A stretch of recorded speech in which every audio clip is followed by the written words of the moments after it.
आज हम बात करेंगे न्यूरोप्लास्टिसिटी के बारे में कि कैसे न्यूरोप्लास्टिसिटी का यूज करके हम अपने ब्रेन के डिसऑर्डर और ब्रेन के इलनेसेस को ठीक कर सकते हैं, ट्रीट कर सकते हैं।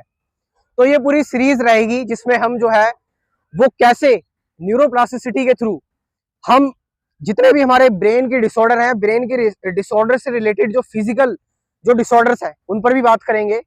तो कंप्लीट सीरीज रहेगी ये। तो आज हम बात करेंगे ऑब्सेसिव कंपल्सिव डिसऑर्डर के बारे में, यानी कि ओसीडी के बारे में।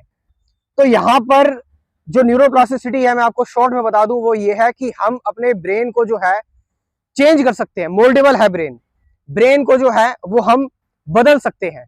जैसे एक कुम्हार जो है वो मिट्टी को जो है वो अपने शेप में लेकर आता है घड़ा बनाने के लिए, इसी तरह से हम अपने ब्रेन को भी जो है वो किसी भी तरीके से चेंज कर सकते हैं। चाहे हम किसी चीज को लर्न करें या फिर चाहे हम किसी चीज को अनलर्न करें जो हमने मेमोरीज इकट्ठी कर रखी है।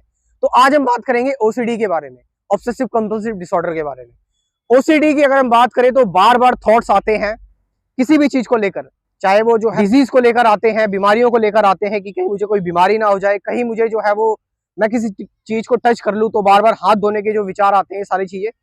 तो यहाँ पर आपको जो है वो कुछ चीजें प्रैक्टिस करनी है। जो एक बुक है brain lock, Jeffrey M Schwartz ने जो है ये बुक लिखी है। तो ये पूरी बुक जो है वो न्यूरोप्लास्टिसिटी पर बेस्ड एक ट्रीटमेंट है जो ओसीडी के जो पेशेंट है वो प्रैक्टिस कर सकते हैं। तो यहाँ पर क्या है इस बुक में, उस बारे में बात करते हैं। सबसे पहले, जब भी आपको ऐसे ऑब्सेसिव थॉट्स आए तो आपको अपने आप से कहना है it's not me, it's not me, it's my thought. ये मैं नहीं हूं, ये मेरे विचार हैं। तो यहाँ पर जब भी आपके अंदर ये थॉट्स आए तो आपको बार बार ये बात बोलनी है। तो इससे क्या होगा, आपके अंदर एक बेटर अवेयरनेस क्रिएट होगी। उसके बाद आपको जो है वो कहना है it's pure biological. Yes, obsessive compulsive disorder जो ओसीडी है वो प्योर बायोलॉजिकल होता है। तो आप इसमें ये कह सकते हैं कि ये बायोलॉजिकल है, इसमें मेरी कोई गलती नहीं है। अच्छा, फिर क्या करें? उसके बाद जो थर्ड स्टेप आता है उसमें आपको रीफोकस करना है। रीफोकस करने का मतलब है कि आप जो भी काम कर रहे हैं विदाउट थॉट से डिस्टर्ब हुए आप उस काम को करते जाएंगे। अब यहाँ पर जो है वो मोस्ट इंपॉर्टेंट काम होगा और यहीं पर आपकी ब्रेन की जो न्यूरोप्लास्टिसिटी है वो जो है वो बढ़ेगी। कैसे? क्योंकि आप अपने आप को काम पे ध्यान दे रहे हैं, आप काम पर ध्यान दे रहे हैं। तो इससे क्या होगा, ब्रेन का जो आप बिहेवियर के थ्रू अपने ब्रेन को बदल रहे हैं, आप थॉट्स पर ध्यान नहीं दे रहे हैं। क्योंकि अब थॉट्स पर आप ध्यान नहीं दे रहे हैं तो ब्रेन जो है वो ट्रिक करेगा, इन थॉट्स को ना सोच के अपने काम पर ध्यान देगा। और ऐसे रेगुलर करते करते करते फिर एक स्टेप आता है रीवैल्यू। रीवैल्यू मतलब कि ये जो थॉट्स हैं ये सच में जो हैं वो मेरे काम के नहीं है। जो मैं काम करना चाहता हूं, जो मेरे गोल ओरिएंटेड थॉट्स हैं, मुझे सिर्फ उन पर ध्यान देना है। तो ऐसे कॉन्टिन्यूस प्रैक्टिस करते करते करते करते, ये बहुत जो है ये चीज आसान नहीं है, या इसका कोई ड्रग नहीं है जो आप खा लोगे और ये हो जाएगी, नहीं। इसमें टाइम लगेगा।